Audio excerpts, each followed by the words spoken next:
Guys, एक बार फिर से चेन्नई सुपर किंग्स ने आईपीएल के फाइनल में अपनी जगह बना ली। आईपीएल के इतिहास में ऐसा 9वीं बार हो रहा है जब सीएसके धोनी की अगुवाई में फाइनल में पहुंची है। पर संडे को जब सीएसके दिल्ली के साथ खेल रही थी, तब आखिरी ओवर तक भी कांटे की टक्कर बनी हुई थी। कोई भी जीत सकता था।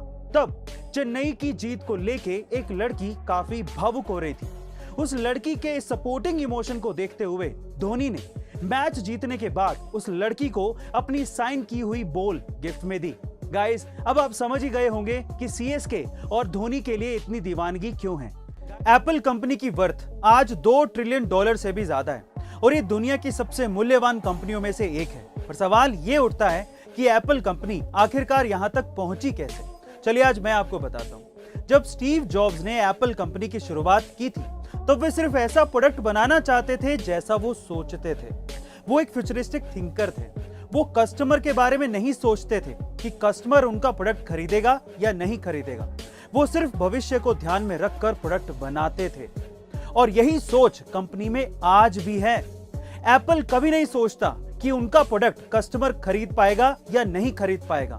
वो कभी प्रोडक्ट नहीं बेचते, वो बेचते हैं अमीरी, दिखावा, डिजाइन, सिक्योरिटी, बेहतरीन फीचर्स।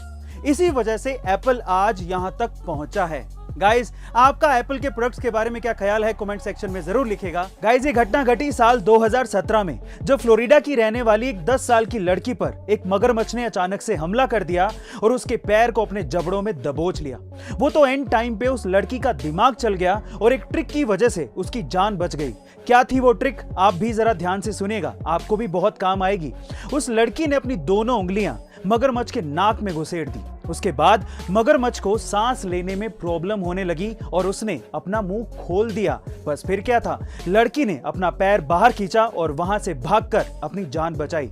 कमाल की ट्रिक थी ना ये। गाइस, ये ट्रिक बच्ची ने गेटोरलैंड पार्क में सीखी थी।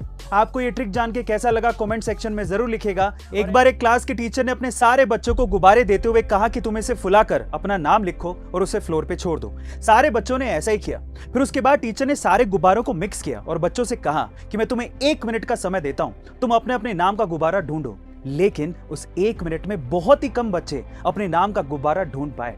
उसके बाद टीचर ने कहा कि कोई बात नहीं, अब तुम एक काम करो, तुम्हारे हाथ में सबसे पहले जो भी गुब्बारा आ रहा हो उसे उठाओ, उस पे जिसका भी नाम लिखा है उसे वो दे दो। ऐसा करके आप बिलीव नहीं करेंगे कि 1 मिनट के अंदर अंदर सारे बच्चों को अपना अपना गुब्बारा मिल गया।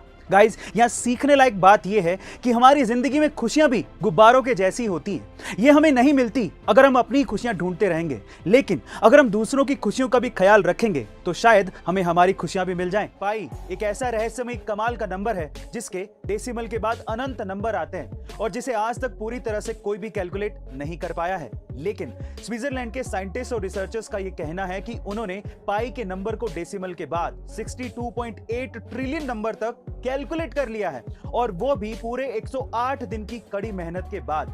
उनका यह भी कहना है कि उनका ये एक्सपीरियंस साइंस में रिसर्च और डेवलपमेंट में काम आएगा।